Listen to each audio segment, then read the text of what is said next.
Boa tarde aí, boa tarde a todo mundo. Vamos aqui, começando a última fala do 6º ciclo de webinários do LecUF na quarentena. Assim, a gente fica muito feliz, como eu comentava aqui antes de começar a gravação, fico muito feliz que a gente já vai para 6 meses dessa atividade que nos integra, nos une e propicia um diálogo cada vez mais plural e sem os limites de geográficos, muitas vezes, mas, ao mesmo tempo, sempre chama a atenção o tempo em que a gente se encontra nesse estado de isolamento social e o quanto isso é um problema social muito maior do que a gente pode perceber aqui, estando participando de um evento tão bacana quanto esse. Mas é o que a gente tem e pode fazer, e a gente segue aqui trabalhando nesse modelo. Então, agradeço, como eu sempre faço, a todos os participantes que vêm se encontrar aqui com a gente toda quarta-feira, desde abril, e os que aparecem aqui nas eventuais quartas, ou quem está aparecendo pela primeira vez aqui. E agradeço ao Daniel, que aceitou o convite de participar, que eu sei, sempre lembro isso, a gente participa de tantas lives, de tantas atividades remotas, que mais uma, por mais bacana que seja, sempre é mais uma live, mais uma atividade. Mas, então, agradeço sempre essa disponibilidade e gentileza de todos os convidados que aceitam. Então, a gente encerra esse ciclo, que é o ciclo que a gente só convidou doutores, doutorandos, pós-doutorandos, para falarem das suas pesquisas em andamento, desse ciclo mais jovem, mais oxigenado, né? Não que foi muito bacana para a gente. Então, sem muito mais delongas, eu vou apresentar o... não esquece que tem semana que vem. Meu Deus! Flávia! Eu fiquei quietinha. Por que ninguém me avisou? Eu falei isso desde antes. Não encerra hoje, encerra no dia 30. Encerra no dia 30 com a fala da Flávia. Desculpa, Flávia, não foi falta de delicadeza, não, foi falta de memória mesmo. Não, que é tanta coisa, tanta agenda que a gente esquece. No meu caso, não é questão de muita agenda, não. Realmente eu estou desenvolvendo Alzheimer precoce. Não, pelo amor de Deus, não fale isso. Não, é que a gente já organiza o próximo ciclo, então ele já está lá na frente.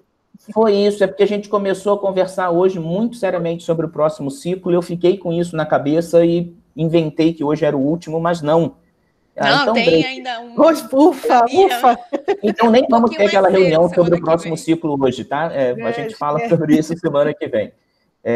Desculpa, Flávia, na semana que vem a gente volta, e aí sim encerra esse ciclo, esse 6º ciclo, com a Flávia, que veio aqui, tem participado constantemente, mas hoje a gente vai com o Daniel, no 3º encontro desse ciclo, então, recapitulando, falando sobre metro e tradução da poesia bucólica latina.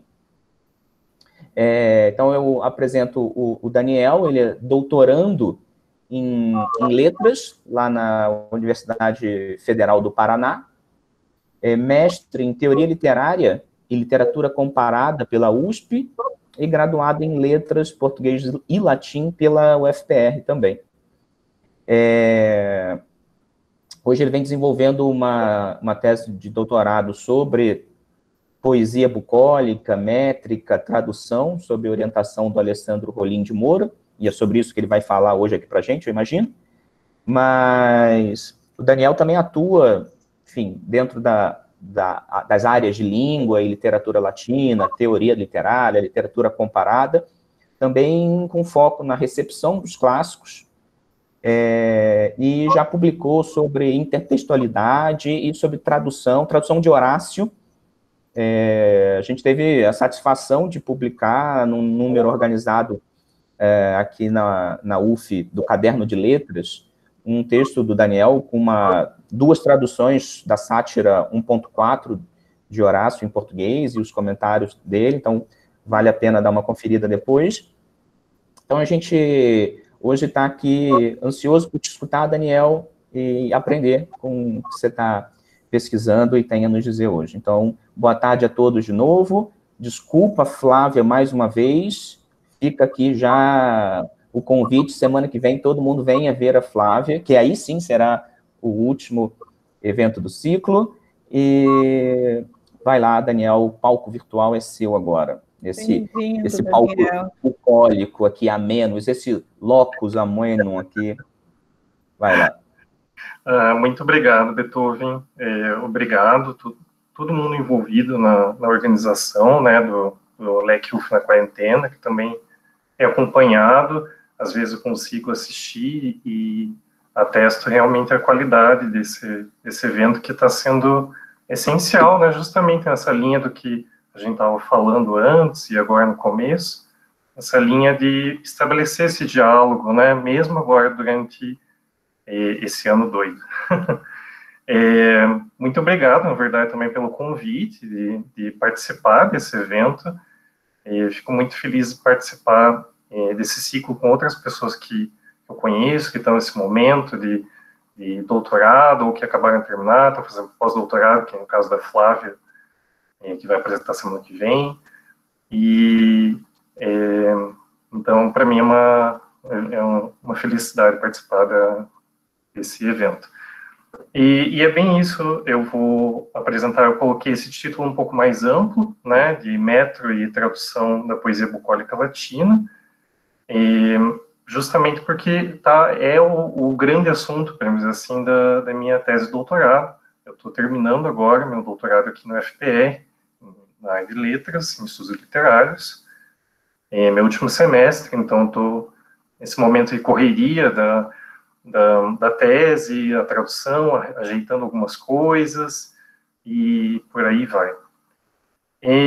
Para tentar organizar um pouquinho mais a apresentação, porque eu tendo a me estender demais, e é tudo que eu não quero hoje, quero abrir um pouco de espaço para a gente conversar, vocês fazerem perguntas, reclamações e tudo mais.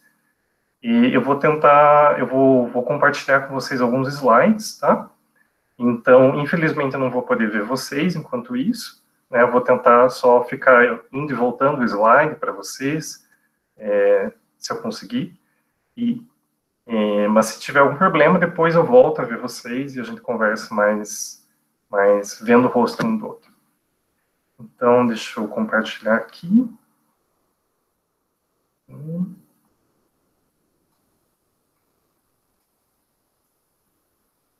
Estão conseguindo ver, gente? Sim, Daniel, tranquilo. Então tá ótimo. Deixa eu só colocar aqui, então. Bem, como eu disse, esse é o título, né? Metro Tradução Poesia Bucólica Latina. Já adianto, desde já tem aí meu e-mail, caso vocês queiram entrar em contato comigo em outro momento, com dúvidas que sobrem ou sugestões. E também a menção, claro, que eu sou bolsista da CAPES, agradeço esse auxílio financeiro, também é uma obrigação legal sempre mencionar isso, né? E, como eu disse, sou aqui doutorando do FPR, e, enfim, acho sempre importante mencionar essas coisas, justamente por participar da universidade pública e apoiar, né, a universidade pública e apoiar, claro, que ela continue melhorando em vez de sofrer todos os ataques que tem sofrido ultimamente. Bem, e para já fazer com que vocês entrem um pouco nesse clima, né, nesse locus amoenos, que nem o Beethoven falou, eu já coloquei uma imagem, uma pintura de 1950, se não me engano, do John Craxton, que é um pintor inglês. Essa pintura na verdade, uma parte só da pintura, não coube inteiro aí no slide. Ela se chama Quatro Figuras em uma Paisagem Montanhosa, né, e só tem, a princípio, 2 homens, né. Eu acho interessante justamente porque fica 4 se você contar as 2 cabras que estão ali junto no primeiro plano, né. Tem vários outros planos, como eu disse, é só uma parte dessa pintura, e tem vários outros planos ao mesmo tempo, em que a gente pode ler ao mesmo tempo nessa pintura, que são mais sombrios, mais misteriosos, que nem nessa parte mesmo já dá para ver uma outra figura ali, né, conduzindo as cabras. Então, eu acho que, para mim, representa um pouco essa visão que eu tenho poesia bucólica, que a gente sempre vê como tende, né, faz parte do estereótipo ver esses poemas como muito simples, meio sem graça, às vezes, já ouvi, né, isso.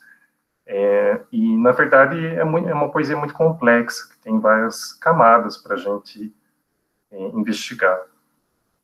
Mas eu também devo dizer que eu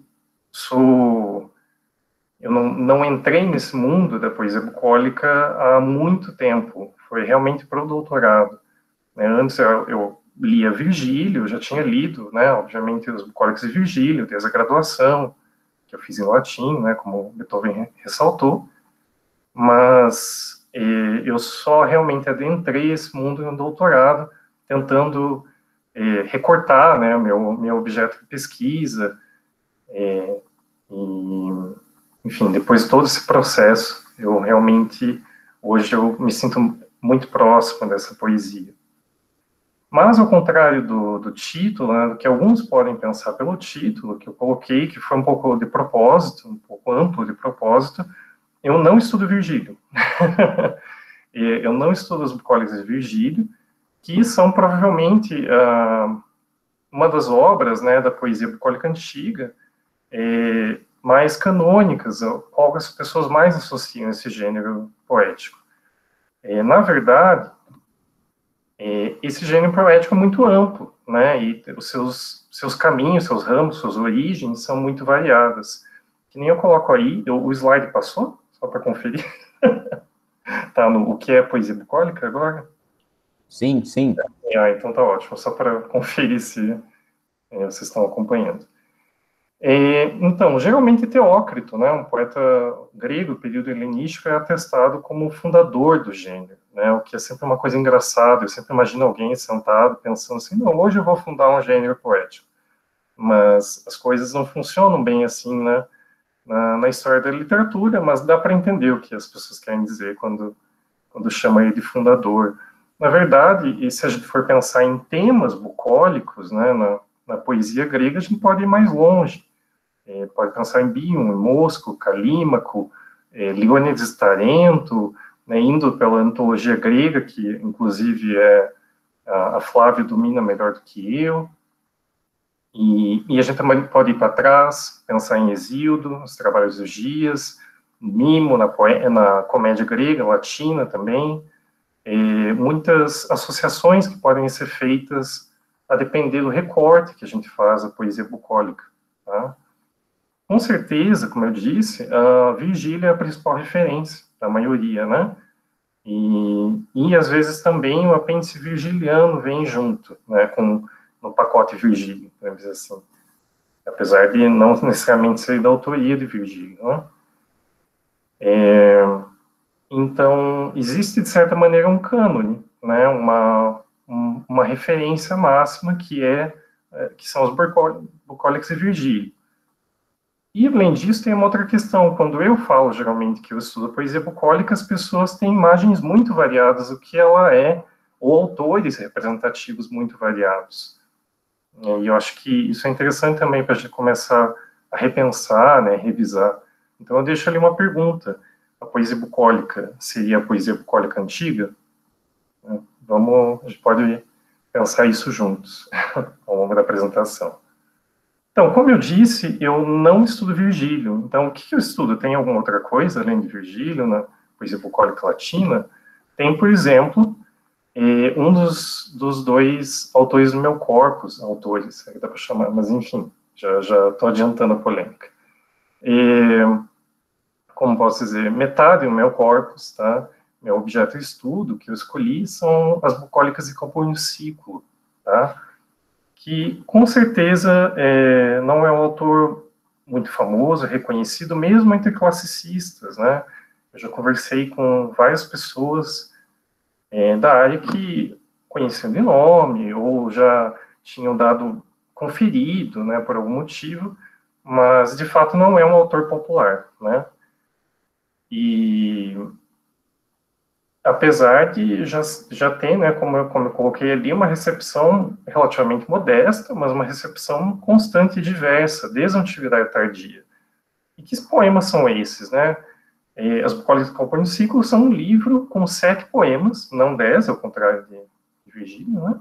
Separados apenas no século XIX, em 1954, eu acredito, por esse filólogo, Moritz Haupt, e de outros 4 poemas que compõem, hoje em dia, né, a gente reconhece que são as Bucólicas de Nemesiano, um outro autor pós-virgiliano, né? E tem essa outra questão, né, Calpurniciclo, Nemesiano e toda uma outra produção da poesia bucólica latina, em sua maioria é da pós-virgiliana, né, e bem menos conhecido que Virgílio, né? E vocês também podem me perguntar quem é essa pessoa com esse nome estranho, né? Eu sempre falo que eu estudo Calpurniciclo e as pessoas, oi, o quê? Eu tenho que repetir várias vezes até as pessoas entenderem o que eu estou falando, que é um nome, existe, você pode procurar no Google, tá lá. Mas a grande questão é que ninguém, é um nome estranho, mesmo talvez para os padrões romanos, justamente porque talvez não seja um nome. Ninguém sabe quem é Calpurniciclo, né? A gente reconhece o Calpurnio, né, porque é um nome relativo a uma gens, né, uma linhagem, uma família reconhecida da história romana, a gens Calpurnia, mas o ciclo faz a gente ficar meio assim, porque realmente não parece um nome, não tem esse reconhecimento, né, como um nome. A princípio, a grande sugestão, a sugestão mais aceita, é de que é um pseudônimo, né, que esse ciclo que remete, né, pelo latim remete justamente a Sicília, a esse espaço em que se passam, que é associado, né, à poesia bucólica de Teócrito, e em parte também a de Virgílio, talvez seja o meio pelo qual esse autor criou um pseudônimo para si, né? Então seria mais ou menos o Calpurnio siciliano, né? Eu chamo ele de Calpurniciclo ainda, mas existem outras possibilidades em língua portuguesa. Se vocês conferirem, por exemplo, a tese de livre docência do professor João Ângelo Oliva Neto, da USP, ele chama o Calpurnio da Sicília, tá? O Haroldo de Campos, ele esboçou uma tradução poética da primeira época do Calpurniciclo. Eu, felizmente, tive acesso a uma cópia desse manuscrito pelo Ivan Campos, o filho dele, pelo qual sou muito agradecido por isso. E lá consta Calpurnio siciliano, né? Então, o Haroldo também decidiu dar um nome mais aportuguesado, digamos assim, para o poeta. Eu decidi manter assim, não só por uma questão de reconhecimento do autor, que já é difícil as pessoas entenderem quem é, não quero dificultar um pouco mais ainda, né? E também porque eu gosto de ciclo, é uma opinião mesmo, pessoal. Mas, enfim. E a outra grande questão sobre o Calpurniciclo é de quando quando que ele escreveu, né? Porque não tem nenhum registro, a princípio, de datação clara, precisa, da obra dele. Existem várias especulações, com certeza os classicistas, em sua maioria, se detiveram nessa questão, não só da autoria, mas principalmente da datação, e a maioria acredita que é do período neroniano, tá? Provavelmente do início do Império de Nero, mas outras pessoas não, com argumentos convincentes, eu diria. Alguns sugerem, por exemplo, que em vez do século I seria o século III depois de Cristo. Então, ainda não há consenso em relação a isso de modo algum.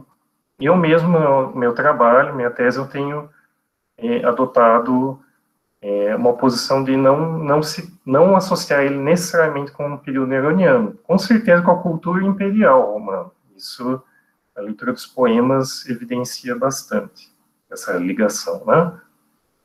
Como eu disse, são 7 poemas, e o que talvez chame mais a atenção desses poemas é que eles têm um tom um pouco mais político, podemos dizer assim, do que Virgílio, né?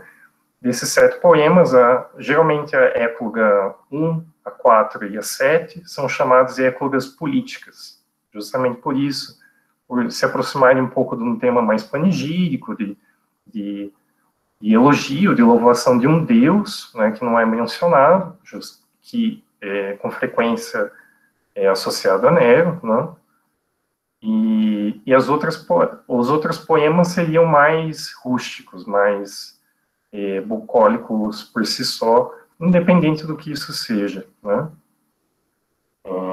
E a outra parte, meu corpus, são as éclogas de Einsiedel, né? Esse é um nome mais estranho ainda, né? Você já estava achando estranho calpuniciclo, agora eu chego com um nome que nem o latim é. Já vou entender. Essas éclogas, né? Aí eu até coloquei uma imagem esqueci de falar, no slide do calpuniciclo era uma edição antiga, né? Século XV, eu acho. E aí nas éclogas de Einsiedel realmente uma versão digitalizada do manuscrito que foi encontrado, que eu digo ali já, na abadia de Einsiedel, que é uma cidadezinha no norte da Suíça, tá? Eles foram encontrados por um filólogo chamado Hermann Hagen, em 1864. Tá? E são 2 poemas, talvez fragmentários, talvez não, tá? Eu tendo a achar que eles são fragmentários, e também a autoria e datação incertas, tá? Assim como o calpuniciclo. Só que aqui a gente nem tem um pseudônimo, né? Só vieram os poemas mesmo, assim, e tarde, né? Eles só foram realmente descobertos no século XIX. E se vocês forem investigar a crítica, ou jogar na internet, né, o nome éclogas de Einsiedel, talvez vocês não encontrem com facilidade toda a bibliografia a respeito, porque muitos autores usam um nome latino, os Carmina Insidilentia, vamos dizer assim, que são justamente os poemas de Einsiedel, né? A recepção desses poemas ainda é diminuta, se a de calpuniciclo é pequena, essa é menor ainda, e em parte a sua descoberta recente, como eu digo ali, mas também porque chamou menos a atenção da maior parte dos críticos. É muito comum chamarem calpuniciclo, por exemplo, de um imitador servil de Virgílio, né? Um poeta menor, inclusive no sentido de inferior, né? As éclogas de Einsiedel, em vez de elas serem negligenciadas ou até mesmo ofendidas pela crítica, elas são ignoradas, o que talvez seja pior ou não, depende da percepção de vocês.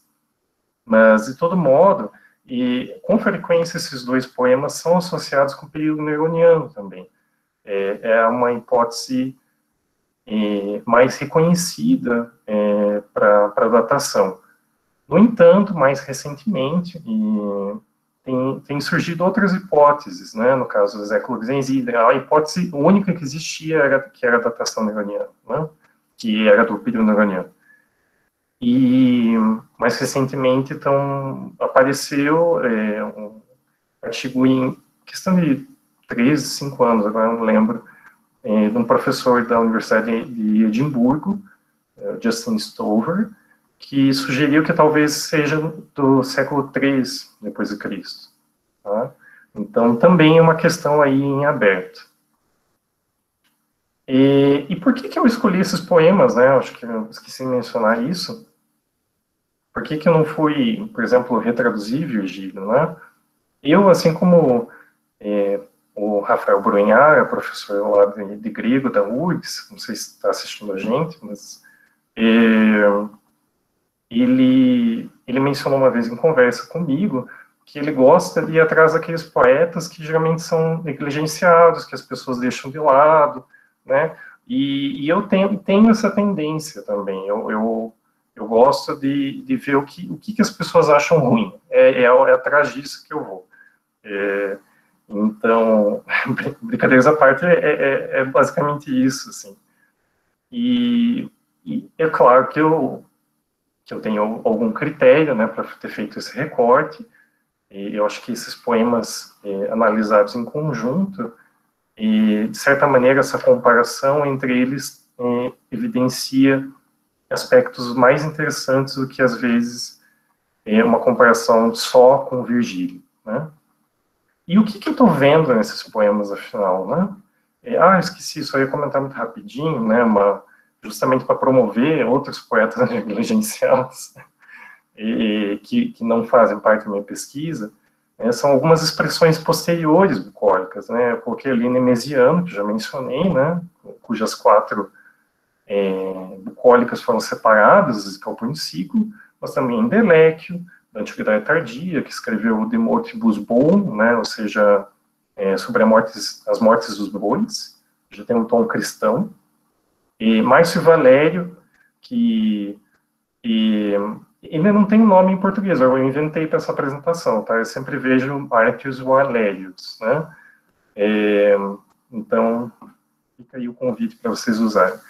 E o Márcio Valério, que a gente não sabe se ainda se é um autor medieval ou da Antiguidade Tardia, Porfírio, Pompônio, Boccaccio, Mantuano, Petrarca e muitos outros que eu não citei aí, tá?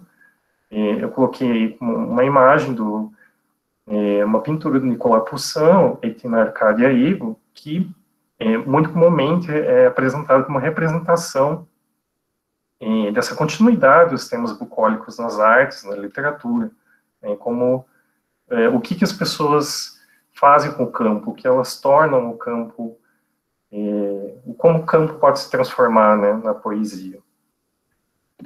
Agora sim, né, qual poesia bucólica a gente está falando, afinal, né? Isso que eu comecei a me questionar na minha pesquisa, e ainda é um questionamento que eu me faço. Como eu disse, geralmente quando a gente fala de poesia bucólica latina, o que vem à imagem, o que vem à cabeça é Virgílio, né? Então, a gente pode estabelecer, sim, que há um cânone desse gênero poético, aliás, de toda a antiguidade clássica, o que é meio engraçado, né? Eu já mencionei essa questão para vários amigos meus de outras áreas, que existe um cânone da antiguidade clássica, mas é um pouco engraçado se pensar isso, né? Porque, teoricamente, o clássico já é o canônico, né? Mas aí a gente percebe que não é bem assim. A gente tem, de fato, aqueles autores que a maior parte das pessoas leem e outros autores que não, que acabam ficando mais de lado. Então, existe, sim, uma margem, né?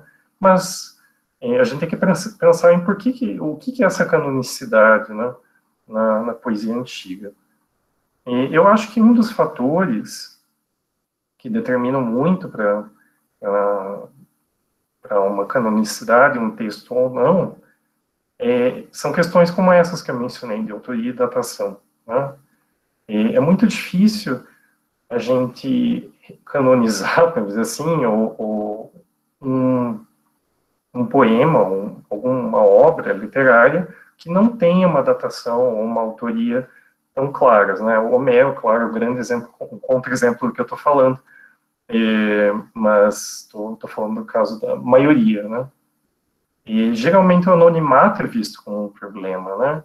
Muito recentemente, um professor da Universidade de St. Andrews, né, inclusive onde o Beethoven estava fazendo pós-doutorado recentemente, o Tom Gill, eu acho, aí joga essa questão para o Beethoven, não sei pronunciar o sobrenome dele, mas eu acho que é Tom Gill.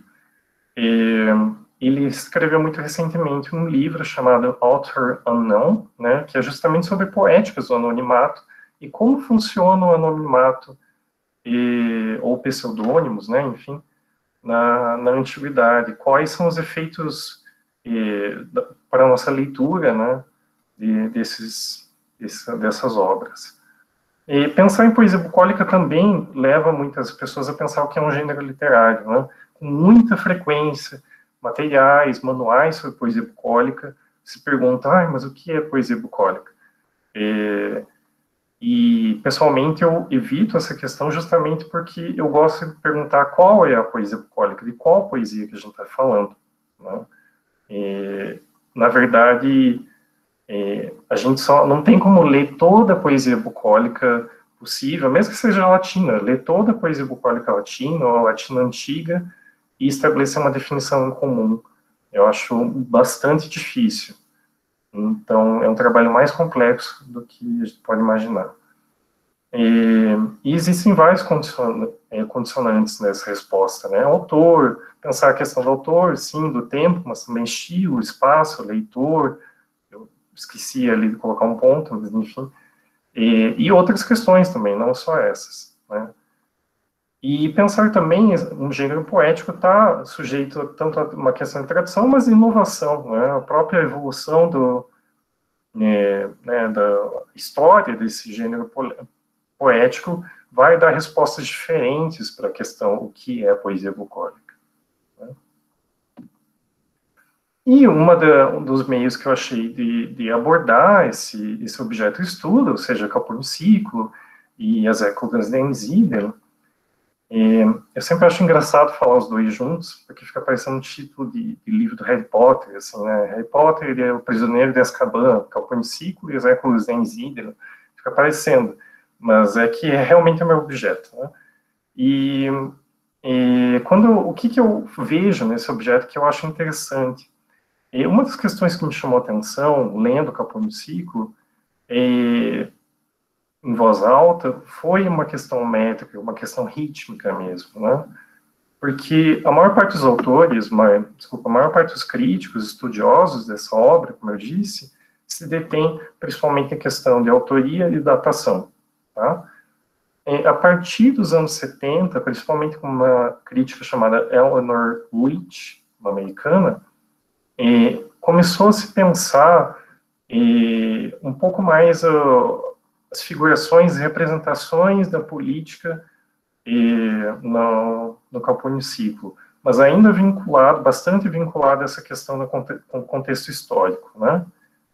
E outras questões começaram a surgir, né, outros estudos sobre outros aspectos da obra do Capur no Ciclo e das éclogas de Enzider, só começaram a surgir a partir dos anos 80, 90, mais recentemente vários, além do Tom Gill, que eu já mencionei, também a gente tem um outro pesquisador chamado Evangelos Karakassis, que é um grego, e ele tem feito um estudo bastante sistemático da poesia bucólica virgiliana, mas não só. E tem um livro só dedicado ao Capur no Ciclo, e justamente tentando ver outros problemas nessa poesia. As éclogas de Enzider ainda continuam meio ignoradas, mas ainda assim eu noto que tem alguma variação maior a partir dos anos 70, nas temáticas, né? Apesar disso, a métrica ficou de lado, assim. E, além dessa questão da minha experiência, né, pessoal, da leitura desses poemas, que me chamou a atenção para alguma coisa que eu achei difícil de detectar no início, eu li um artigo de uma pesquisadora sul-africana, Beatrice Martin, que estava justamente estudando representação de Nero, assumindo a datação neroniana para o Capur no Ciclo, e ela coloca em nota de rodapé, assim, que existia um aspecto métrico na écloga 1, que ela consiga notar em outros poemas, que poderia ser interessante com outra análise. Né, isso me chamou a atenção e eu acabei verificando que era verdade, né, realmente tinha aquele aspecto, do qual eu vou falar um pouco mais, e acabei me chamou a atenção para outros aspectos desses poemas.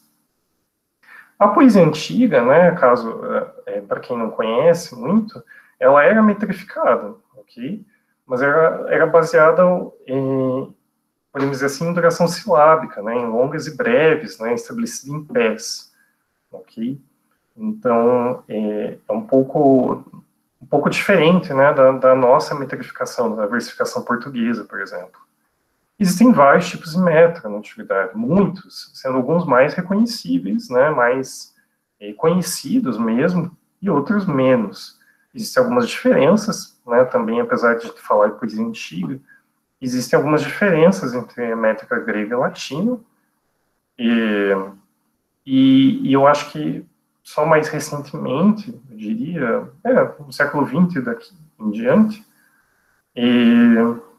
que algumas especificidades da métrica latina têm sido estudadas com maior atenção, né? E além disso, também, não só na questão formal, né, mesmo do metro, mas também dos usos desses metros. Isso também tem sido muito uma questão. E o metro que eu estudo, né, justamente o que é utilizado na poesia bucólica latina é o exâmetro datílico, né? E como eu coloquei na imagem que copiei do Google, agradeço o autor anônimo dessa imagem, aí representa justamente o que é um exâmetro, para quem não conhece. Ele é composto de 6 pés, tá? 6 dátilos, que são pés compostos, que nem diz ali, aparece a mãozinha. Essa mãozinha hoje em dia está meio perigosa de colocar em apresentação, né? Fica aí o convite para vocês ressignificarem, isso não é uma arminha, é um dátilo, tá?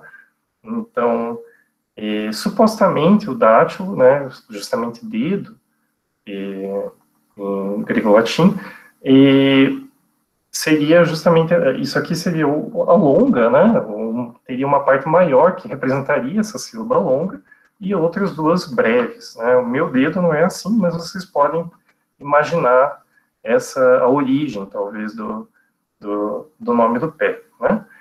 Esse dátilo, no exâmetro, ele pode ser substituído por um espondeu, que é justamente um pé composto de 2 sílabas longas, tá? Convencionalmente, o quinto pé, ele não pode ser substituído por um espondeu, ele é sempre um dátilo. Mas não é bem sempre, tá? Existem vários poemas da antiguidade, inclusive a métrica latina, que tem isso um pouco menos, que tem exâmetros totalmente espondaicos, tá? Ou que tem exâmetros em que o quinto pé é um espondeu. E esse sexto pé, na verdade, ele é o que a gente chama de uma sílaba ânquips, né? Ela é meio quebrada, porque ela não é um dátilo completo, tá? Ela é uma sílaba longa e outra longa, ou uma sílaba longa e uma breve, tá? Fica faltando uma breve.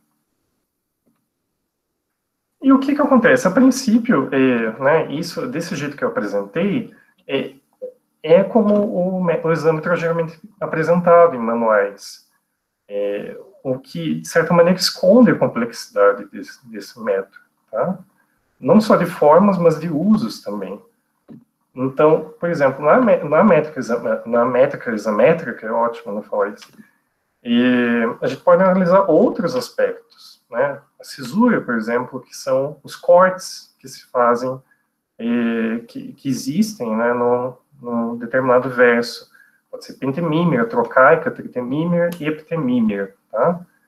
E aí eu coloquei uma representação só, não é uma escansão que eu fiz, tá? É de um programa que eu recomendo, inclusive, um programa não, um site, que eu recomendo para vocês, se chama Pedicerto, se escreve Ped certo, né? É um site italiano que tem boa parte do corpus isométrico, não só isométrico, né? Latino, e que apresenta essas escansões. Às vezes tem variações, tem uma outra coisa que falta, mas eu acho que é um jeito interessante para a gente conferir, inclusive, as nossas escansões. Então, aí ela mostra justamente a abertura da Écloga 1, de Virgílio, tá? E aqui aparecem, em vermelho, né, algumas barras que correspondem justamente a essas cesuras, tá? Esses cortes que se criam no meio de cada pé, né? Também tem esses 2 tracinhos aqui, que representam uma coisa que é muito associada à poesia bucólica, que é a diérese bucólica. A diérese é um corte um pouco diferente, porque ela coincide com a divisão de 2 pés, tá? enquanto que essas outras fisuras, elas estão no meio do pé. E a diérese bucólica, apesar desse nome, ela não é assim, só existe a poesia bucólica, de modo algum. Ela acabou ganhou esse nome, mas se for feita realmente uma análise métrica de outros poemas, vocês vão descobrir que ela também está presente lá, né? E existem outros aspectos para a gente analisar, por exemplo, a cláusula, ou seja, esses pés finais aqui, né, de cada verso, existem alguns padrões comuns que a gente também pode analisar, e a gente pode analisar questões como a elisão, a cinese, sinalefa, ou seja, como as sílabas o que acontece, né, justamente o encontro dessas sílabas, e padrões métricos. O que eu quero dizer com padrões métricos, né? Isso com menos frequência analisado, mas eu dei esse nome, para dizer assim, que são não só isso aqui que eu estou colocando, que o Pedicetto já mostrou, né, que são justamente a sequência de espondeus e dátilos em cada um dos versos, mas também outras questões o que a gente chama de métrica externa, ou seja, qual porcentagem de dátilos ou de espondeus em cada autor ou em cada período e assim por diante, tá? E o que a gente também pode analisar a partir disso? É uma variedade examétrica, né? Ou seja, indo um pouquinho mais para os usos desse método, que pode parecer um pouco mais abstrato, ainda mais para quem não está familiarizado com ele, né? E esse padrão que eu coloquei como o isâmetro datílico, né, ou seja, o que tem uma sequência de dátilos, ele, na verdade, corresponde só a isso pela estatística que eu fiz a partir do corpus do Pedicetto.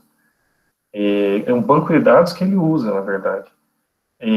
Corresponde a 3,12%, tá? Essa estatística pode variar justamente porque o Pedicetto não tem todo o corpus isométrico latino, ok? Mas fica aí só como uma referência, tá? Que, na verdade, o isâmetro datílico pode não ser tão datílico assim quanto a gente imagina. Já o padrão dátilo, espondeu, espondeu, espondeu, é o mais frequente, né? Seria o mais frequente por esse corpus, com 13,33%. E, de novo, eu não faço uma análise muito quantitativa, assim, mas eu acho que esses dados vindo, eu conferi em outras pesquisas, geralmente bate, né, esses dados,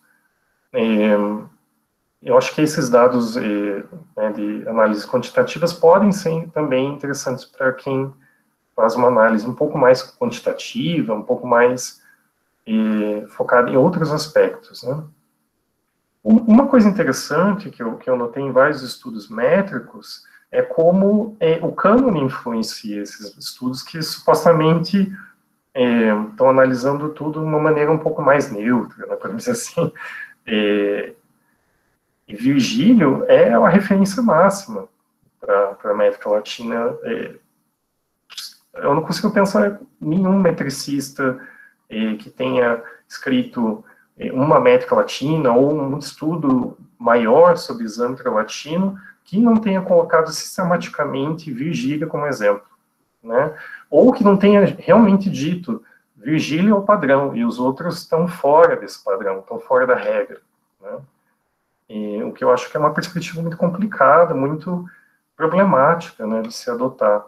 Eu prefiro ver justamente essa variedade e como entender essa variedade, né? E muitas vezes também se coloca, quando se sai desse padrão virgiliano, se coloca dois paradigmas, que seriam o isâmetro virgiliano e um isâmetro ovidiano, né, das metamorfoses. Que também, né, tem seus problemas. No caso, por exemplo, do Calpurnio Ciclo, os poucos estudiosos que deram alguma atenção a essa questão da métrica tendem a dizer que o isâmetro dele é mais ovidiano porque tem mais dátilos do que Virgílio, tá? E Ovídio segue um padrão em que os dátilos predominam, né? Mas eu acho que essa é só uma questão, né, para uma análise dessas. E eu tento analisar, como eu disse, outros aspectos, né, vários aspectos ao mesmo tempo da métrica do Calpurniciclo. E aí eu coloquei a minha escansão, e ela não ficou muito boa no slide, eu sei, mas acho que dá para entender mais ou menos o que eu quis dizer com ela. Essa é a abertura justamente da Écloga 1, tá, que tem dois pastores, o Cólidon e o Órnito, tá? E tem a mesma coisa ali que eu já mencionei, né, ou seja, o padrão de a sequência, né, de pés de cada um dos versos. E o que eu estou analisando, né? Uma das questões que me chamou a atenção de início nesses poemas foi justamente aquela que eu já falei, que a Beatrice Martin aponta no artigo dela, em nota e rodapé. Ela notou que existem pares métricos, né, ao longo de toda a poesia do Calpurno. Alguns poemas com maior destaque, outros menos, o que é uma coisa que existe em outros poetas. Mas ela teve essa impressão de que ele era um uso um pouco mais consciente, no caso do Calpurniciclo. E principalmente associado a aberturas e transições, né, nas palavras dela. E eu comecei a conferir realmente a análise e atestei que isso é muito frequente. Aqui, por exemplo, já na abertura existe um par métrico, né, justamente uma sequência de espondeu, dátilo, espondeu, espondeu, que se repete essa mesma sequência de pés no segundo verso, tá? E nesse trecho aqui essa passagem que eu citei, não aparece, né, outras repetições, mas isso acontece geralmente em transição de temas, ou no caso dessa época, da Écloga 1, quando surge o poema do Fauno, que um dos pastores, o Órnito, encontra um poema inteiro gravado numa árvore, esses momentos que você fica, esses momentos que a gente lê na poesia bucólica, fica pensando, meu Deus, mas é a maior árvore do mundo, né? Como que escreveu um poema inteiro desses nessa árvore? E esse Fauno, teoricamente, escreveu, e nessa transição também existe um par métrico, e assim por diante. Então, isso começou a me chamar a atenção. E também o uso sistemático, como dá para perceber, de alguma cesura no terceiro pé, quando não é uma pentemímera, né, que é essa que está com duas barras horizontais, né, que eu marquei na escansão, é uma que a gente chama de trocaica, né, essa de uma barra só, tá? Mas sempre tem alguma coisa nesse pé, tá? E também as outras duas, né, possibilidades, a cesura pentemímera e a tritemímera e a epitemímera. Outro uso frequente na poesia dele é a diérese, tá? Que eu marquei aqui com 2 pontos. A diérese é, de novo, aquele corte, né, entre o quarto e o quinto pés do poema, e eu adoto aqui esse padrão de diérese que é só isso mesmo, né? Outros autores preferem ver a diérese como um corte que introduz uma transição sintática, tá? Mas isso é um debate que ainda existe, tá? E nesses poemas também eu notei, por exemplo, coloquialismos, né? Aqui eu acho que nesse trecho em específico não se destaca nenhum, mas são outras questões que eu comecei a analisar, né? Como a diérese é usada, ela geralmente vem associada a esses pais métricos, né? Que nem aqui no caso da abertura da Écloga 1, ela está associada, ela está justamente nesses 2 versos. E outra coisa que eu percebi também em transição de vozes, né, nesses poemas que são caracterizados pelo diálogo, não em todos os poemas, por exemplo, no caso de Virgílio, não são todos, mas no caso do Calpurniciclo e das 2 Éclogas de Enzíndero, o diálogo é constante, eles são poemas formatados para o diálogo.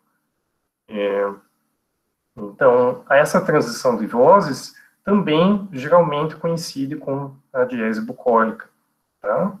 Ou, como eu disse, se tem uma transição de tema, também com esses pares, que eu estou chamando de pares métricos, né? E assim por diante, né?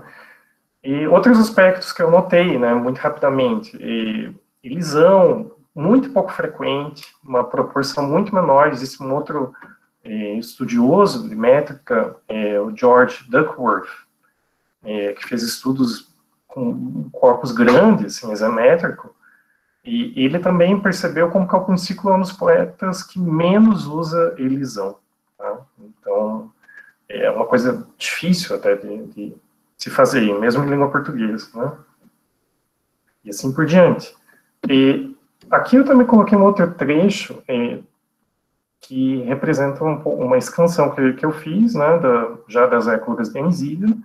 Essa é a abertura da écloga 1, que tem essas três vozes, né, do Tamiras, Ladas e Midas, né? Esses nomes variam, né, porque depende do editor, a princípio, mas tanto para Companhia de Ciclo quanto para as éclogas de Enziden, eu estou adotando as edições da Jacqueline Amal, tá,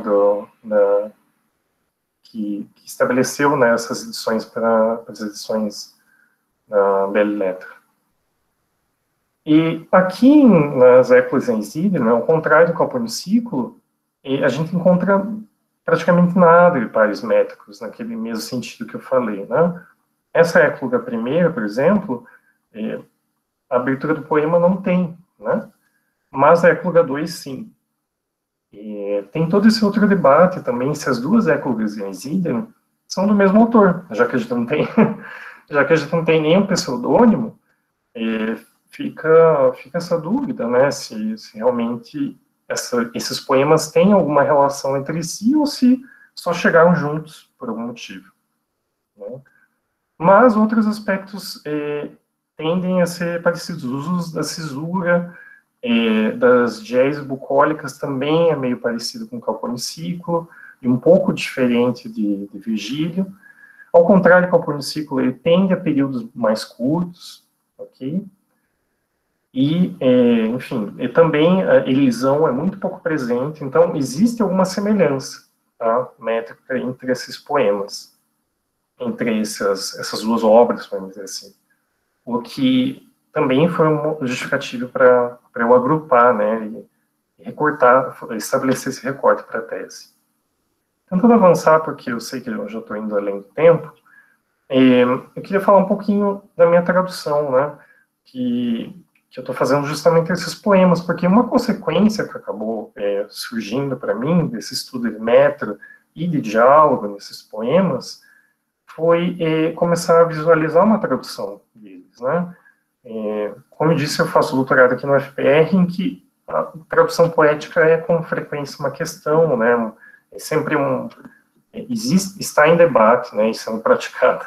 Não só aqui, claro, mas para mim foi uma questão que surgiu desde o começo, se eu realmente achava que poderia fazer essa tradução, né? E como eu estou estudando questões métricas, rítmicas e o diálogo, eu achei que seria muito interessante tentar fazer isso em tradução, né? E para isso eu estou tentando estabelecer, tentando usar, né, o que pode ser chamado exame brasileiro, talvez, né? Que com certeza a principal referência para a gente aqui no Brasil, desse tipo de tentativa de tradução métrica, é o Carlos Alberto Nunes, né? Mas existem outros, né, praticantes posteriores com diferenças também.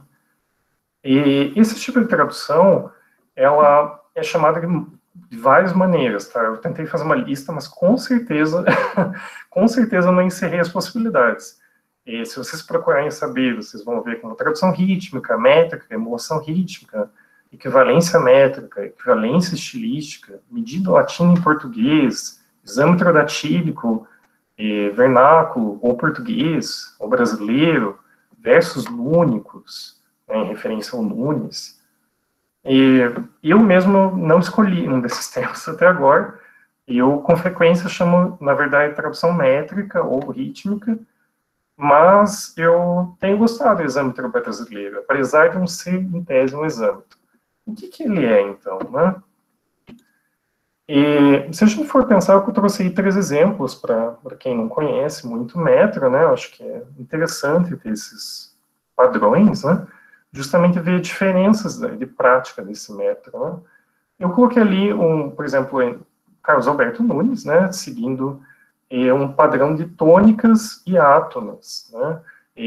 Porque, se vocês lembrarem lá, né, do esquema que eu coloquei do exâmetro, ele é composto justamente de uma sílaba longa e de 2 sílabas breves. Né? Isso seria o dátilo. Ou o espondeu de 2 longas.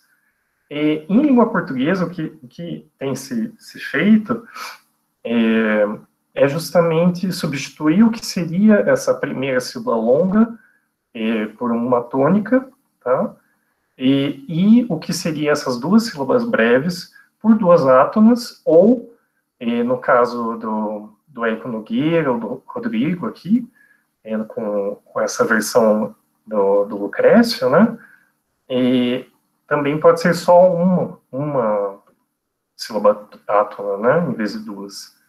Então, justamente para dar um pouquinho maior de uma variação um pouco maior em relação a esse padrão do Carlos Alberto Nunes, né?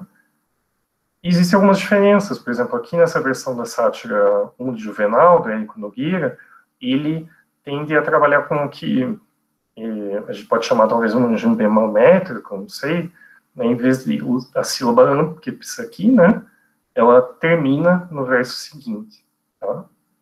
Então, existem algumas variações no que a gente chama, às vezes, de tradução métrica, tá? No caso do exâmetro. Eu estou tentando apresentar algumas dessas características que eu listei muito rapidamente, né, da minha análise métrica, tentando trabalhar elas, na medida do possível, claro, na minha tradução. Essa é justamente a abertura, são os mesmos versos que eu apresentei antes, tá?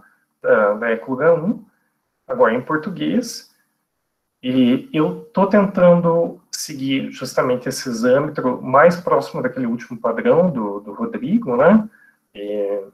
Que eu apresentei, mas não só dele, mas do exemplo que eu apresentei, né?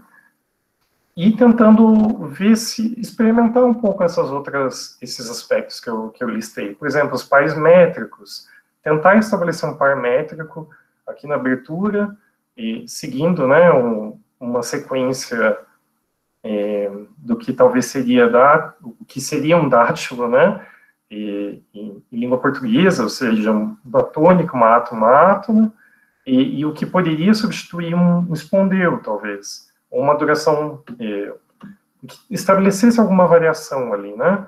Que poderia ser, talvez, uma longa, uma tônica e uma átona, ou mesmo uma tônica e uma tônica. Às vezes eu consigo, é um pouco difícil em português, mas às vezes dá certo. Eu também tento, na medida do possível, e colocar um corte onde poderia ser essa diese bucólica, tá? E vocês poderiam me perguntar, tá, mas o leitor vai perceber isso, né? Eu acho que todo tipo de inovação, né, voltando para aquele debate de tradução e inovação, acho que toda inovação no sistema literário, no caso aqui o nosso brasileiro, ele sempre vai ser encarado com estranheza, sempre vai ser de difícil compreensão, né, para qualquer um. Pode ser um metro que tenha sido introduzido no século XIX, ou a ausência, né, de um verso metrificado no começo do século XX, a gente sempre estranha, sempre acha que não, isso aí não funciona, isso aí não existe, né? Então, acho que para os leitores brasileiros, por exemplo, que já estão um pouco mais habituados a essa tradução isométrica, né, desde o Carlos Alberto Nunes, mais recentemente com outros praticantes, esses leitores vão, aos poucos, buscar justamente esses detalhes, esses aspectos que podem soar estranhos, né? Claro que é um experimento, né? Eu posso encher essa tradução de diéses e vocês não vão perceber nada. fica para teste, né? Mas, de todo modo, acabou sendo uma consequência desse estudo meu métrico e rítmico, né? Eu tento fazer a mesma coisa, né? Ai, meu Deus, o tempo, estou correndo aqui. Eu tento fazer a mesma coisa, eu coloquei só um trecho menor, porque se eu fosse colocar maior, eu ia ter que cortar um assunto ali no poema. Também dessa mesma écloga de Anisídino que eu já tinha apresentado, né? E, como eu disse, eu tenho menos preocupação aqui com os pais métricos, né? Mas eu tento também colocar uma diérese. Aqui, por exemplo, o começo é você, formoso Midas, que nossos certames tanto chamam. Então, eu também faço uma conexão entre esses dois versos, tentando fazer uma espécie de corte, tá?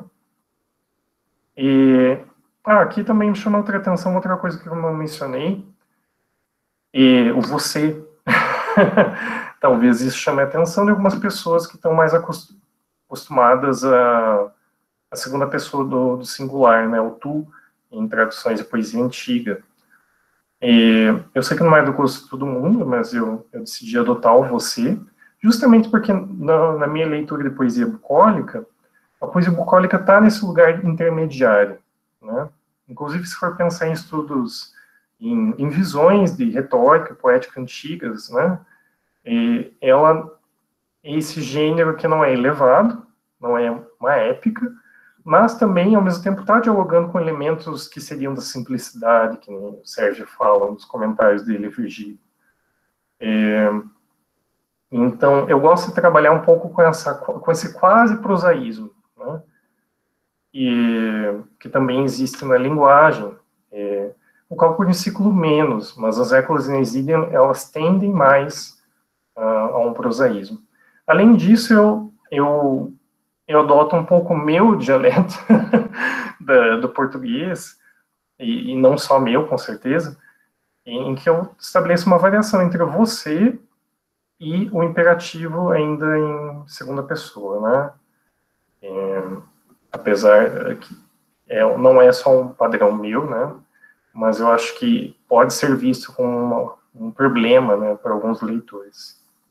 Aqui a gente também pode perceber uma coisa que eu tenho mantido, que são os períodos curtos, tá? As éclogas tendem a períodos mais curtos, como vocês podem perceber, não demoram. Coloquem em jogo a técnica toda, né? A ordem, a sintaxe dos poemas também tende a ser um pouco mais padrão, tá? Menos variação do que um cálculo de ciclo. Isso eu também tento fazer em comparação com os poemas de Calpurnia. Bem, eu acho que é isso. Eu tinha mais coisas para comentar, mas, como eu disse, eu queria abrir um pouco mais de espaço para a gente conversar, para vocês tirarem dúvidas, me fazerem sugestões, apontar erros. Todo esse trabalho está em progresso, então eu posso ter feito algum equívoco aqui. Vocês, por favor, fiquem à vontade para fazer qualquer comentário. Vai ser, com certeza, de muito bom proveito para mim. E aí eu deixei algumas referências, alguns dos autores que eu mencionei, outros não, na verdade, agora eu percebi, mas que nem o Halperin e o Rosenmeyer, que são referências muito importantes para quem estuda poesia bucólica, especialmente Teócrito. Mas, enfim, era isso. Então, muito obrigado, e vou interromper aqui o compartilhamento para voltar a ver vocês. Muito obrigado, Daniel, pela tranquila e bucólica apresentação. Foi realmente bastante ameno embora muito provocativo em termos de questões que trouxe. Eu sempre, naturalmente, tenho algumas questões e perguntas e tal. No caso, hoje, tenho até uma vingança pessoal. Vou lhe fazer daqui a pouco a mesma pergunta que você me fez. Isso é, obviamente, uma brincadeira. Mas queria primeiro deixar aberto aqui... Mas primeiro eu queria deixar aberto aqui para o público mais geral fazer as suas observações e perguntas primeiro. Então, Quem se sentir à vontade pode se pronunciar aí, seja pelos meios possíveis. Vamos lá. Daniel, parabéns pela apresentação. Quando você falou que ia acabar, não! E as escolhas que você fez, né? Quando a gente lê em voz alta os versos que você apresentou para a gente vê a questão do ritmo. E, assim, o que eu vou falar, na verdade, é só um comentário. A opção que você fez por usar o você e o da é uma opção que eu fiz também na minha tradução. Tudo bem que a comédia eu já vou escrachar mais, né? Não fica no caminho do meio, eu vou para o extremo, mas eu posso dizer que funciona muito bem. A gente, inclusive, ensinou um trecho, a fluência, a dicção, né? Para quem vai recitar, para quem vai fazer uma performance, facilita muito nessa questão da representação, da leitura. Então, eu recomendo eu falo para você que é uma boa escolha.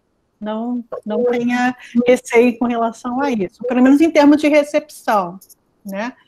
Eu sou de uma escola que a gente só poderia traduzir tu e o verbo tudo na segunda pessoa, que quando você entrega o produto, você não consegue ter uma correspondência com a realidade, né? E hoje em dia, a gente está tendo tantas traduções, e o público está se ampliando mais ainda, a gente está tendo acesso a espaços que na década de 90, de 80, a gente não tinha.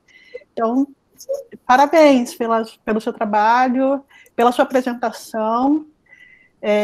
Obrigada, né, por todo esse cuidado que você teve. Muito obrigado mesmo. Espero não ter sido muito confuso, mas... Não. Eu vou pegar um gancho na fala da Grace, antes de ler a sua pergunta, Flávia, me permita. A Grace elogiou essa prática do uso do você e colocando em questão, em relevo, até a inconsistência entre o você como pronome pessoal e o tu como o pronome do endereçamento do imperativo. Eu também elogio essa prática, mas a minha pergunta é, você já escutou críticas ou críticas severas em relação a isso? Não, acho que ainda bem não. Mas eu já quis deixar isso claro, né? Porque eu sei que realmente não tem problema, mas não é a prática de todo mundo. Só por isso que queria já deixar claro, porque como a Grace mencionou, não é talvez o padrão mais tradicional, né? Não é uma convenção, para dizer assim. Perfeito, perfeito. Eu vou ler a pergunta que a Flávia, caso ela não queira ela mesma ler. Você pode fazer se quiser. Você quer ler, Flávia? Você quer falar a sua pergunta? Porque às vezes as pessoas estão com uma dificuldade em casa de ligar o microfone ou técnica e tal. Claro. Bom, ela não se manifestou até agora. Então, pode ler, Beethoven. Vou fazer isso. Ela respondeu aqui. Não vi, desculpa. Tá. A Flávia disse, então, não sei se o Daniel falou e eu sem querer deixei passar, mas no início ele diz que é uma poesia mais política. Gostaria de saber mais sobre isso. Desculpa se ele falou e eu realmente não lembro. Então, você poderia falar, Daniel, sobre esse critério, esse caráter político da poesia bucólica? Claro, posso. E eu acho que é uma pergunta interessante, é uma pergunta que eu me faço com frequência quando eu vejo essa caracterização, né, da parte da crítica, porque é muito difícil estabelecer o que é realmente político, né? Para começar, depende da nossa visão do que é político, do que é alguma coisa, o que é política hoje ou na antiguidade.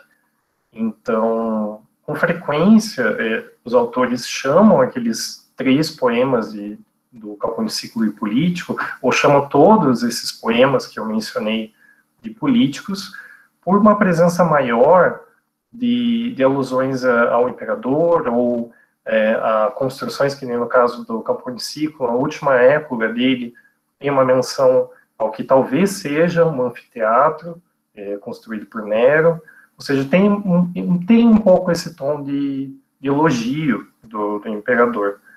Então, por isso que seria político.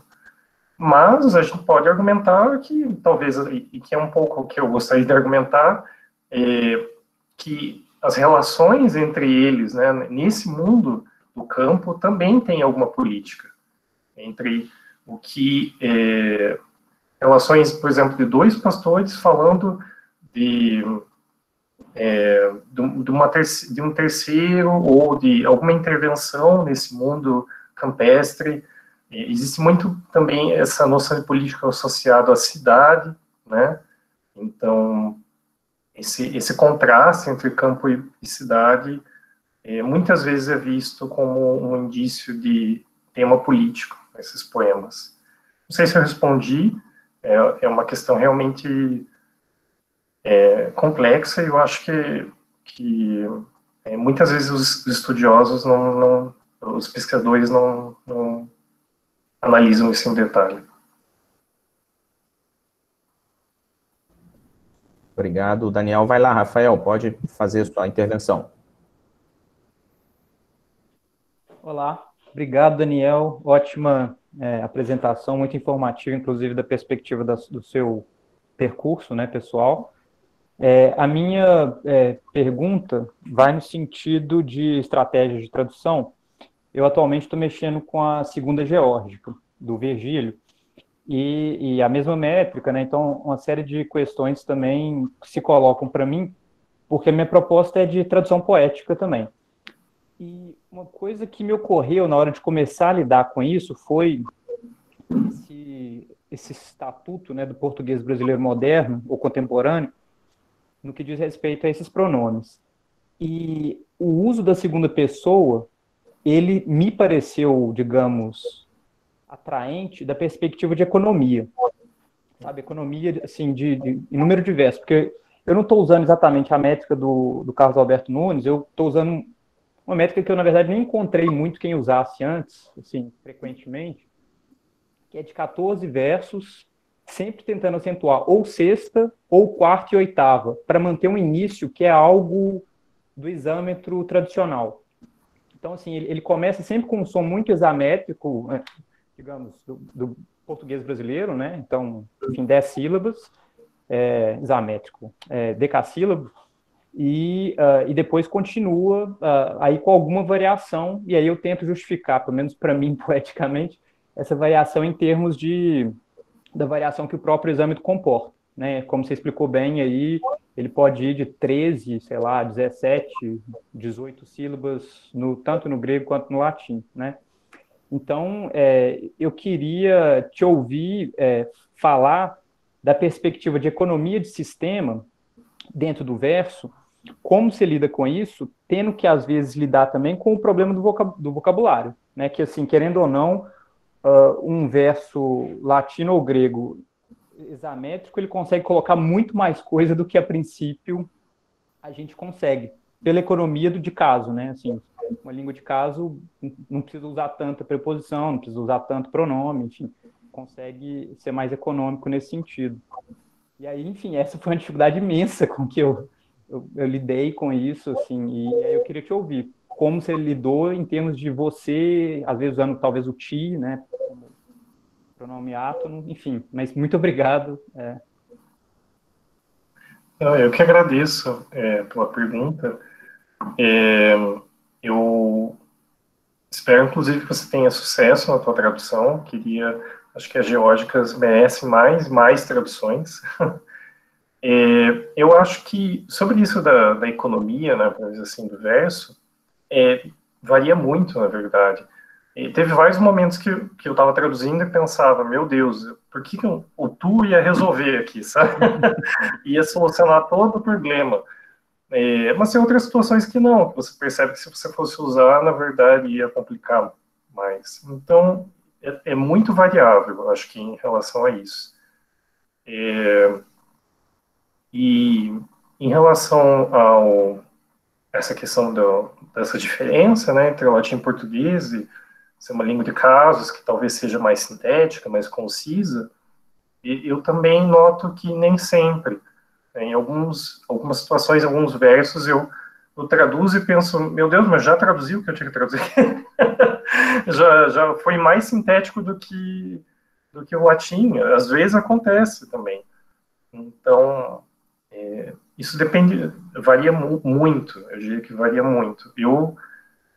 Mas, ao mesmo tempo, em relação à quantidade de sílabas, né, eu também percebo que tende a ser, ao mesmo tempo, tende a ser maior, né? Então, eu estou tentando, isso eu não falei na apresentação, mas eu também estou tentando pensar como que essa quantidade de sílabas pode ser favorável para eu tentar criar algum efeito de sentido na tradução, né? Então, alguns versos que eu quero destacar por algum motivo, eu tento tornar eles, dar um tamanho diferente para eles. Ou seja, tentar explorar essa disposição gráfica mesmo do poema, né? Não só a própria performance, a vocalização dele, né, que faz parte justamente desse jeito de traduzir isométrico, né? Mas também pensar em como, de repente, ali na leitura, aquele verso mais curto vai chamar a atenção do leitor por algum motivo. Pode ser, né? De novo, tô tudo no campo do teste aqui. A gente sempre está testando, na verdade, quando a gente traduz, né? Então, porque eu sou um iniciante ainda, então... Mas é isso, não sei se eu respondi todas as questões. Perfeito, obrigado. Ô, Daniel, agora a Juliane Bezerra está perguntando quais são os desafios de trabalhar a poesia bucólica hoje. E, além disso, no Brasil, como é isso?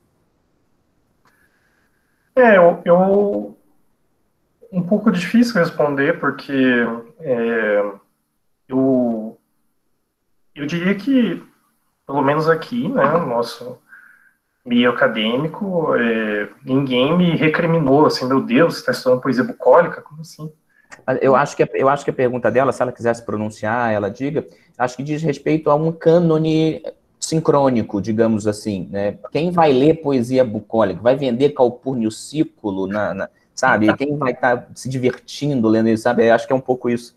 No Brasil hoje, tudo bem, se você colocar a foto, a imagem de um dátilo na capa, pode ser que as pessoas comprem mais, mas essa talvez seja a questão.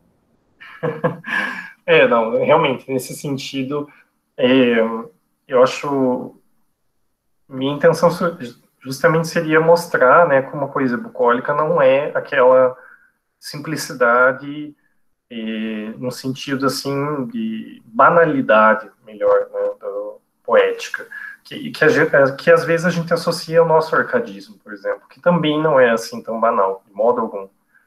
Inclusive, quando eu entrei no doutorado, minha intenção era estudar a recepção da poesia clássica, da sátira e da poesia bucólica, ao mesmo tempo, os dois gêneros, enfim, estava só um jovem iludido, né, no começo do doutorado, justamente porque eu comecei a me interessar por isso, assim, como as pessoas deixavam vários aspectos interessantes, inclusive para a nossa realidade hoje em dia, política, da poesia arcádica. E eu digo a mesma coisa para a poesia bucólica latina. Não só Virgílio, mas toda essa lista de poetas que eu mencionei na apresentação, e inclusive os que eu estudo. Eu acho que tem questões... esse debate sobre anonimato, sobre autoria, sobre datação também, acho que pode suscitar muitas reflexões teóricas que valem não só para o campo da poesia bucólica, mas para outros. Então, eu acho que eu vejo potencial em estudar poesia bucólica, mas sim, de novo, é o que eu mencionei, eu falo o nome Calpurnio Siculo e as pessoas me olham com uma cara estranha, assim, quem que é esse? E eu vejo que o seu trabalho também consegue unir de forma muito direta tradução e recepção.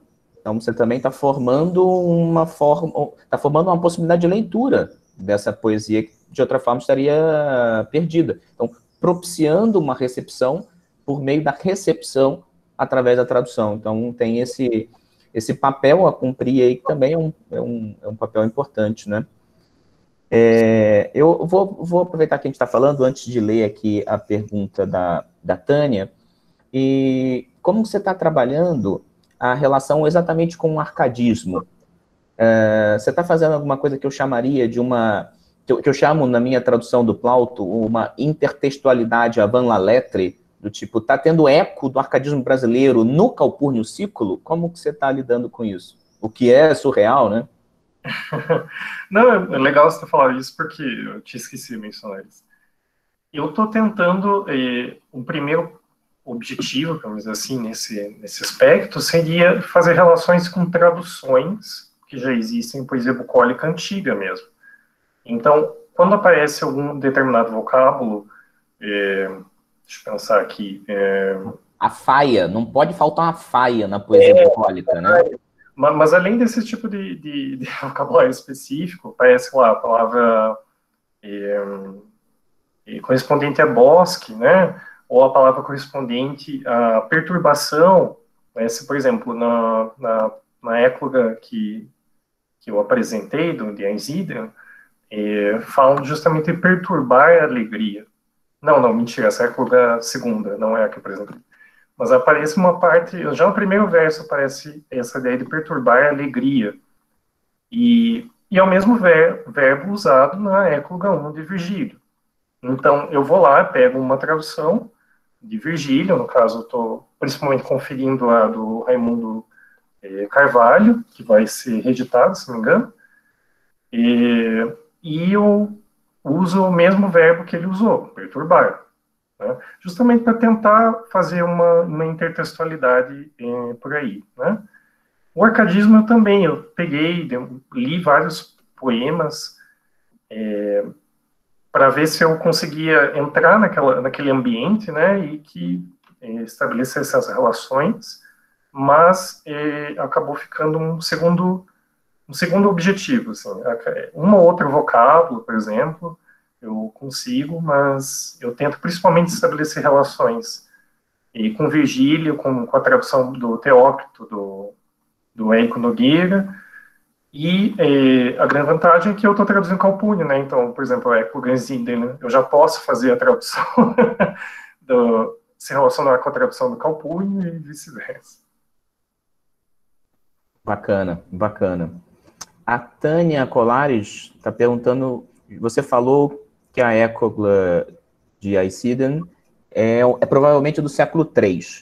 Qual o critério para essa datação? Há algo no texto que permite isso? E aí ela pergunta também se esse manuscrito está digitalizado em algum site.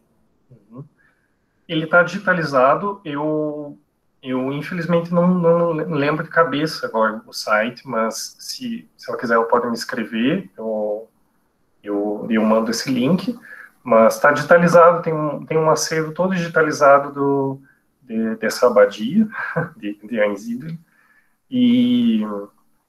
e sobre o trabalho mais filológico, né, de crítica textual, é um pouco difícil justamente estabelecer por que as pessoas chutam, né, mas elas acham que é do período neroniano, né, esses poemas.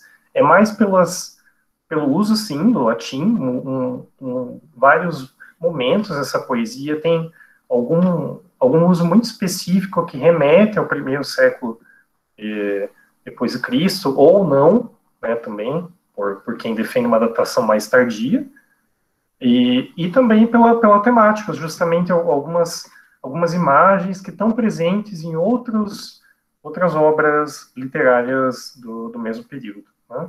Então, esse é um dos principais meios, né, pelos quais os editores desses textos têm sugerido datação.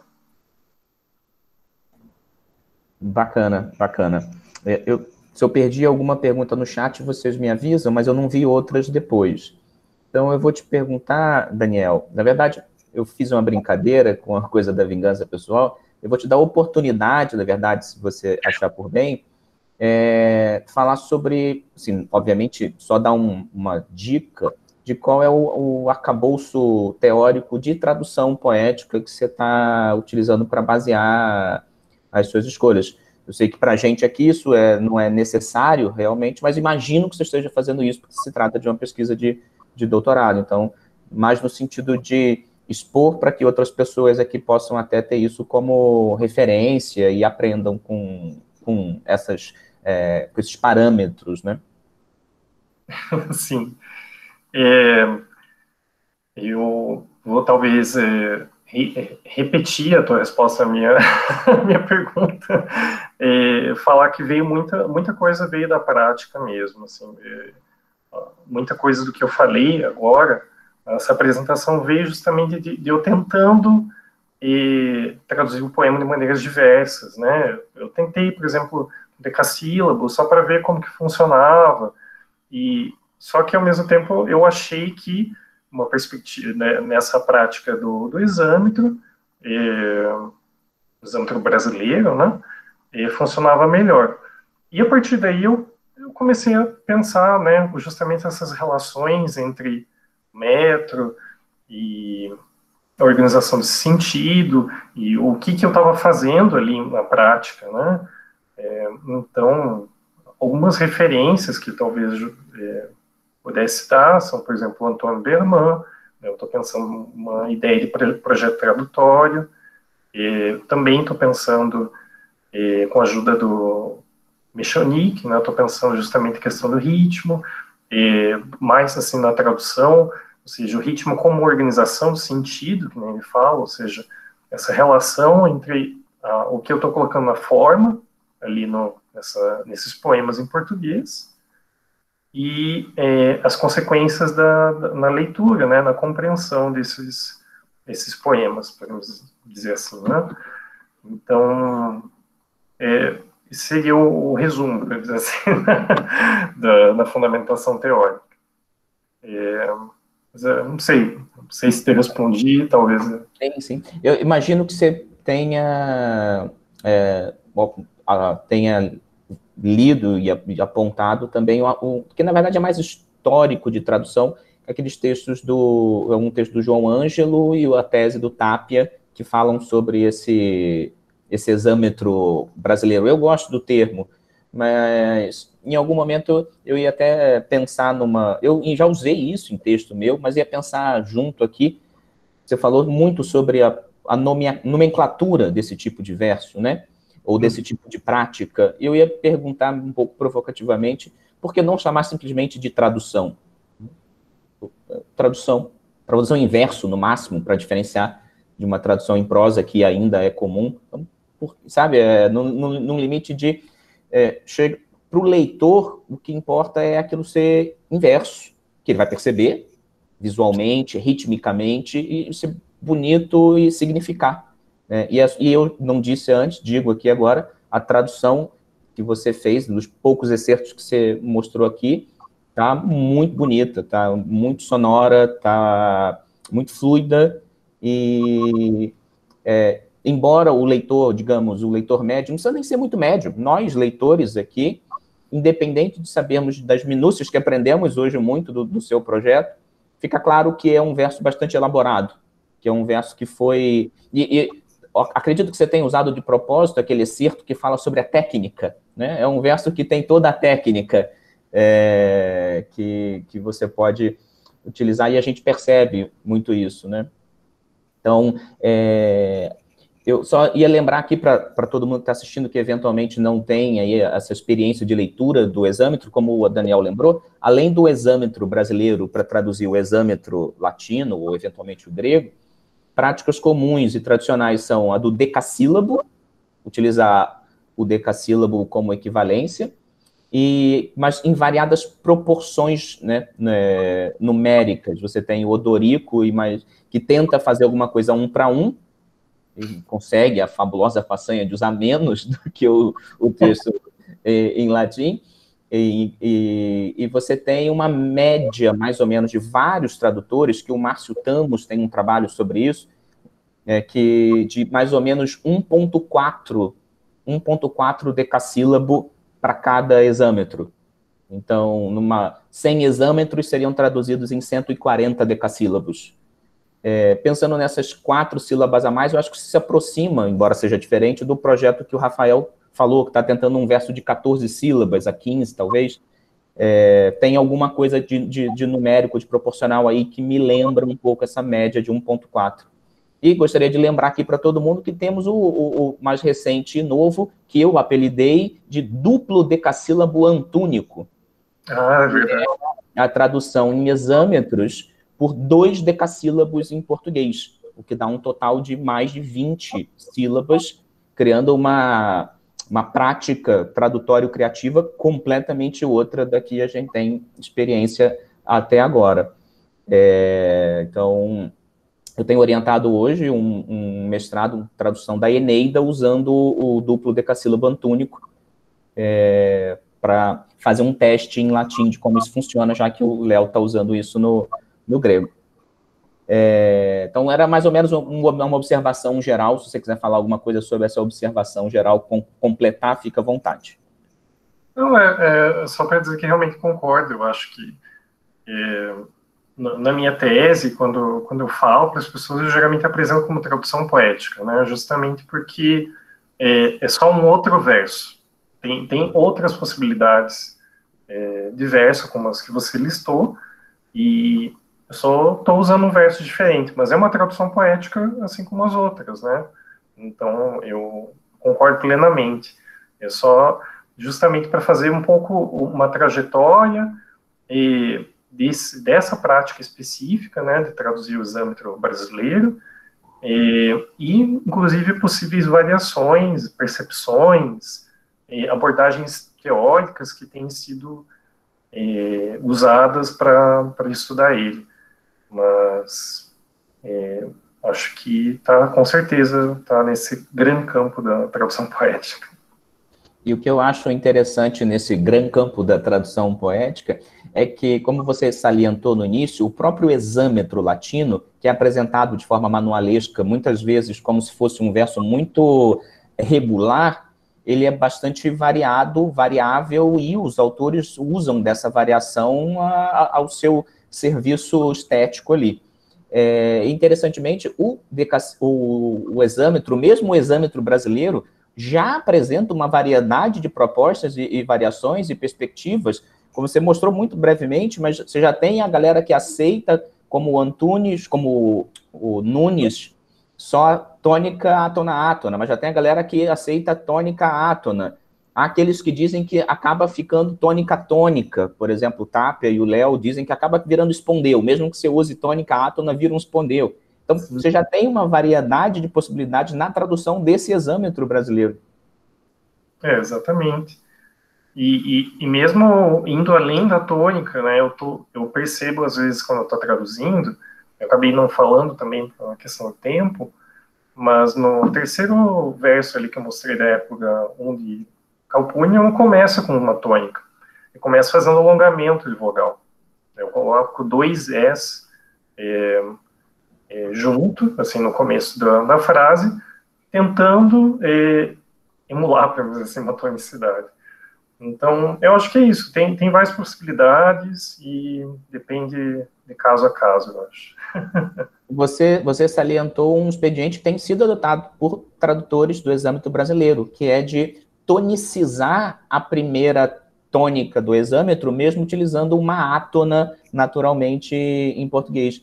E aí lembro aqui agora, porque o Rafael falou de geórgica, tem um doutorando que eu acho que está para defender, que é o Arthur Rodrigues, aqui na UFRJ, que a tese é a tradução, se eu não me engano, integral das geórgicas usando o exâmetro brasileiro, e ele usa exatamente esse procedimento de tonicizar átonas que estão em posição de primeira sílaba do dátilo, né? Uhum.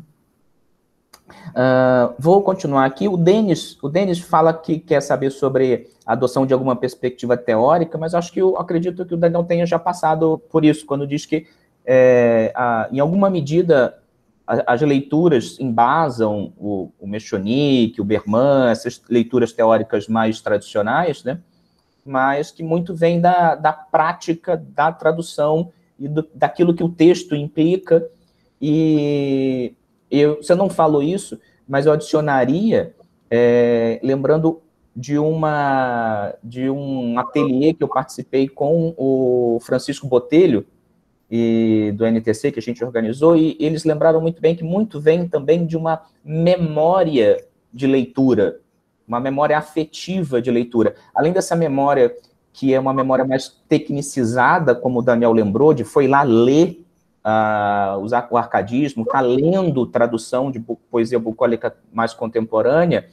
Além disso, tem isso tudo gera, se confunde, se converge com uma memória de leitura que a gente tem, que deixa cada projeto também bastante particular e afetivo, em alguma medida, né? Com certeza. Com certeza. E eu percebo, às vezes, quando eu estou traduzindo, que, por ser um leitor também, eu gosto muito de poesia contemporânea, brasileira ou não, e lendo poesia contemporânea, às vezes eu acabo, sem querer, justamente por memória, eu trago alguma frase meio parecida, porque sou eu traduzindo, né? Não tem como fugir disso. Sim. Eu lembrei agora, eu participei lá da banca do André Canguçu, traduzindo o Wordsworth, e ele usa como projeto tradutório isso mesmo, ele elenca lá o Elcanaan Ferraz, o Antônio Cícero e mais um, e diz, vou traduzir romantismo em inglês, ecoando essa poesia contemporânea que entre tantas coisas que ele explicou tecnicamente, é a que eu gosto, é a que eu sinto que vai traduzir bem isso. Então tem esse eco do contemporâneo que ajuda, que na verdade é o único método e meio e modo que a gente tem de ler o passado, né? Exatamente. Que bacana. Bom, seguindo as discussões, mais alguma questão, observação, perguntas?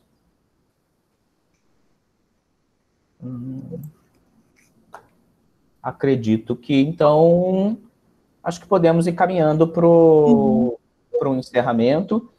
Não, eu ficaria aqui com o Daniel horas conversando. Mas a gente pode fazer isso depois tomando uma cerveja, Daniel, mas liberar as pessoas para fazer as suas coisas da tarde. Fala, Grace. Daniel, obrigada, tá, por você estar aqui com a gente, né? Você recebeu o convite, dispôs do seu tempo, e o que vai ficar para mim dessa reunião hoje é uma admiração pela seriedade com que você leva o seu trabalho, e esse ciclo, para mim, eu acho que para todo mundo está sendo maravilhoso ver essa juventude, né, trazendo o que está pesquisando, e a gente está com um público também que agora, né, não só na UF, mas nas outras universidades, o público que está entrando na universidade, tendo contato com trabalhos nesse nível. Então, estou muito feliz, eu acho que foi o Beethoven, né, que te convidou, e foi o Beethoven, e foi uma delícia, além de ficar assim na minha lembrança também, uma paz, uma calma, que eu foi muito bom, assim, eu até pensei, nossa, eu queria falar assim, uma calma, que fica tudo claro, ficou tudo claro, Daniel, obrigada. Eu agradeço muito pelo convite, e, de novo, reitero, fico muito feliz de participar desse evento ótimo que vocês têm organizado desde há 6 meses, como o Beethoven ressaltou. Muito obrigado. Agradeço ao público também que está aqui com a gente, apesar de estarem tendo aula, né, essa semana que passou, eu agradeço em nome do laboratório. Obrigado. E a gente se despede por aqui. Tchau, gente. Abraço, beijo. Obrigado, tchau. Valeu, Daniel. Tchau. Valeu, Pedro. Valeu, Camila.